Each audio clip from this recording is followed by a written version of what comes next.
નમસ્કાર, હું પૂજા રાવલ. તમે જોઈ રહ્યા છો સમાચાર મેં આગે ન્યૂઝ. હવે જોઈએ આજના સમાચાર. વડગામ તાલુકાના કોદરામ ગામના 65 વર્ષીય જડીબેન દેવી પૂજક વૃંદાવન ચોકડી નજીક રોડની સાઈડ પર વીજપોલ પાસે ઊભા હતા. તે દરમિયાન પાલનપુરથી આવતી બસ નંબર GG18 Z3692 ના ચાલકે બેફામ ગતિએ વાહન ચલાવતા રોડ પર સાઈડ પાર્ક કરેલી રિક્ષાને ટક્કર મારી. બસના દરવાજાનું મજાગરું રિક્ષાના આગળના ભાગમાં ભરાઈ જતા બસ ચાલકે રિક્ષાને લગભગ 25 મીટર સુધી ઢસડતા વીજપોલ પાસે ઉભેલા જડીબેન રિક્ષા અને પોલ વચ્ચે કચડાયા હતા. ઈજાગ્રસ્ત વૃદ્ધાને તાત્કાલિક ખેરાલુ સિવિલ હોસ્પિટલમાં લઈ જવાયા હતા. ફરજ પરના તબીબે પ્રાથમિક સારવાર આપ્યા બાદ વધુ સારવાર માટે વડનગર સિવિલ હોસ્પિટલમાં રિફર કર્યા છે. મહેસાણા કોર્ટે વ્હીકલ લોન કેસમાં ચેક રિટર્ન થવાના મામલે એક શખ્સને કોર્ટે નિર્દોષ જાહેર કર્યો છે. મનોજ મિસ્ત્રી નામના શખ્સે એક ખાનગી બેંકમાંથી વાહન માટે લોન લીધી હતી.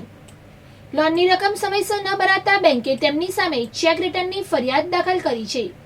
કેસની વિગતો મુજબ બેંકે લોનની મૂળ રકમ કરતાં વધારે રકમનો ચેક ભરી નાખ્યો હતો.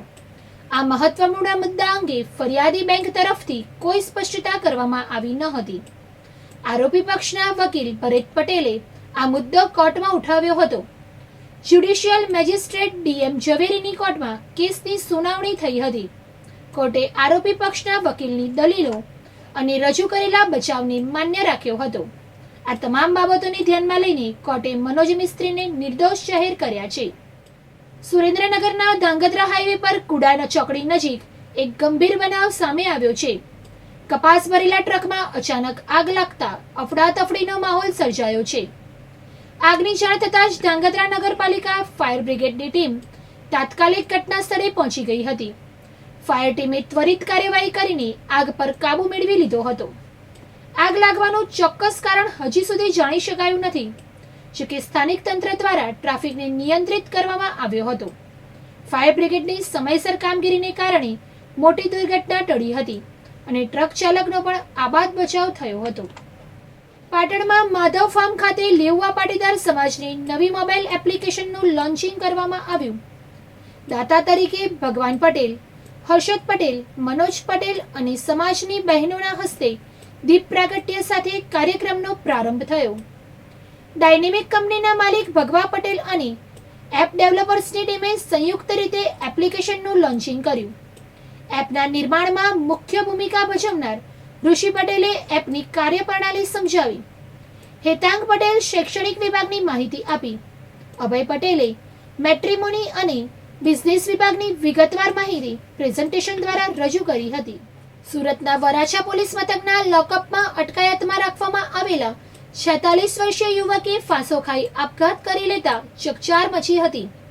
આપઘાત કરનાર યુવક વિરુદ્ધ તેની 16 વર્ષીય પુત્રી પર દુષ્કર્મ આચરવા બદલ પોક્સો અને દુષ્કર્મની ફરિયાદ નોંધાઈ હતી. પોલીસ મથકના લોકોમાં આપઘાતને પગલે સ્મીમેર હોસ્પિટલમાં ઓન કેમેરા ફોરેન્સિક પોસ્ટમોર્ટમ હાથ ધરવામાં આવ્યું છે. નવસારીના વાસંદા તાલુકાના આંબાપાણી ગામમાં એક ખેડૂત શાકભાજીની આડમાં ગાંજાની ખેતી કરતો હોવાનો ભાંડો ફૂટ્યો છે. નવસારી SOGને મળેલી બાતમીની આધારે પોલીસે ડ્રોન સર્વેલન્સનો ઉપયોગ કરીને આ કેસનો ભેદ ઉકેલ્યો છે. 46 વર્ષીય કાંતિલાલ પ્રતાપ પાડવી નામનો ખેડૂત પોતાના ખેતરમાં જુવાર, મગફળી, ટામેટા અને રીંગણની સાથે છેલ્લા 2-3 મહિનાથી ગાંજાનું વાવેતર કરી રહ્યો હતો. પોલીસે ડ્રોન દ્વારા સર્વેલન્સ કરીને ગાંજાના છોડની સ્થિતિ જાણી લીધી હતી અને ત્યારબાદ રેડ કરી હતી. પોલીસે આ કાર્યવાહીમાં 1,30,200 રૂપિયાની કિંમતના 149 ગાંજાના છોડ જપ્ત કર્યા છે. આ ગાંજાની જાત જાણવા માટે સેમ્પલ FSLમાં મોકલવામાં આવ્યા છે.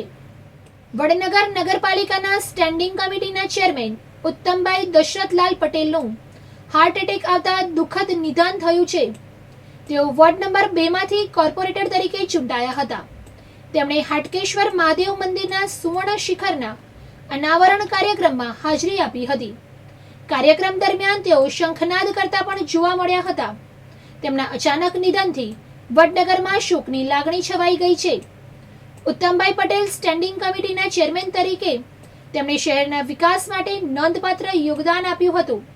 તેમના નિધનથી વડનગર પાલિકાને મોટી ખોટ પડી છે. વિસનગર તાલુકાની કાંસા NA વિસ્તારમાં આવેલ પ્રાથમિક શાળા નંબર 2 ના ધોરણ 6 થી 8 ના 80 થી સંખ્યાથી વધુ બાળકોએ આજે વિસનગર શહેર સિટી પોલીસ સ્ટેશન અને વિસનગર નગર સેવા સદન સંચાલિત ડોસાભાઈ બાગ ખાતે આવેલ ફાયર સ્ટેશનની મુલાકાત લીધી હતી. વિસનગર પોલીસ સ્ટેશનને બાળકોની વિગતવાર ખૂબ વિસ્તારથી પોલીસની કામગીરી અને પોલીસ સ્ટેશનમાં આવેલ તપાસના વિવિધ વિભાગો જેવા કે PSOની કામગીરી, વાયરલેસ, જેલ તેમજ ક્રાઇમ તેમજ LIB વગેરે વિભાગ કેવી રીતે કામ કરે છે તેની ખૂબ ઝીણવટભરી માહિતી વિસનગર શહેર પોલીસ વડા શ્રી AN ગઢવી સાહેબે તેમજ તેમના સ્ટાફ કર્મચારીઓએ આપી હતી. વિશેષમાં પોલીસ અધિકારીની ઓળખ બાબતે તેના ડ્રેસને સિમ્બોલ વિશે જરૂરી માહિતી આપી હતી. વિસનગર પોલીસે બાળકોની બોલપેન તેમજ ચોકલેટ આપી પોલીસ સ્ટેશનના પ્રવાસને યાદગાર બનાવ્યો હતો. વિસનગર સિટી પોલીસ સ્ટેશનની મુલાકાત લીધા બાદ પ્રાથમિક શાળાના ધોરણ 6 થી 8 ના બાળકોને વિસનગર નગર સેવા સદનના ડોસાભાઈ બાગ ખાતે આવેલ ફાયર સ્ટેશનમાં લઈ જવામાં આવેલ. ત્યાં ફરજ ઉપર હાજર રહેલા ફાયર સ્ટેશન અધિકારી ફાયર ઇન્સ્પેક્ટર શ્રી જયેશભાઈ પટેલ બાળકોને ખૂબ સરસ રીતે થિયરિકલ અને પ્રેક્ટિકલ રીતે ફાયર સેફટી બાબતે સરળ રીતે માર્ગદર્શન આપ્યું.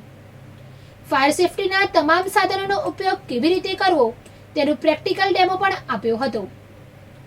ફાયર અધિકારી શ્રી જયેશભાઈ પટેલે બાળકોને તેમની સમજમાં આવે તેવી ભાષામાં સમજણ આપતા બાળકો ખુશ થયા હતા. ફાયર સ્ટેશન સ્ટાફ તેમજ અધિકારીશ્રીએ બાળકોને પીવાના પાણી તેમજ નાસ્તો અને બિસ્કિટ આપી બાળકોમાં એનર્જી લાવી દીધી હતી.